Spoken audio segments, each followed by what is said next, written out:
Alors ce centre de tri qui est modernisé, c'est une adaptation complète des centres de tri grâce et pour pouvoir réaliser l'extension de consignes de tri, c'est-à-dire que à partir d'aujourd'hui, ici, les pots de yaourt, les barquettes, tout ce qui est plastique ou enveloppe plastique sera trié et valorisé.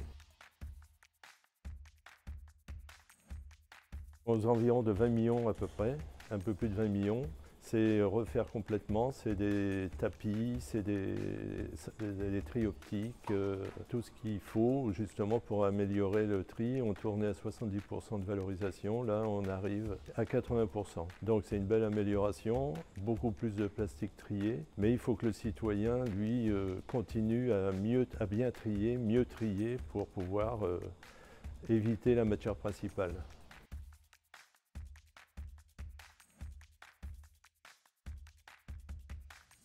Donc ici, le centre de tri, on tourne à peu près à 50 000 tonnes par an de déchets recyclés.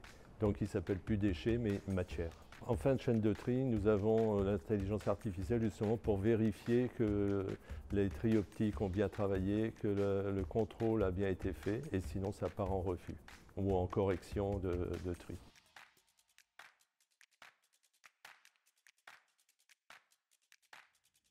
Il est déjà opérationnel depuis 15 jours, il était en réglage, pré-réglage, pour pouvoir tourner au maximum. Et là, la MEL va faire la communication maintenant que le centre est opérationnel pour inviter les gens à bien utiliser le bac jaune et d'aller porter le vert aux bandes d'apport volontaires dans les quartiers où ils sont installés. Alors le bâtiment par lui-même, le génie civil n'a pas bougé par rapport à l'année de construction 2007. C'est complètement l'intérieur qui a été transformé, qui s'est adapté. Et on tourne sur 15 000 mètres carrés.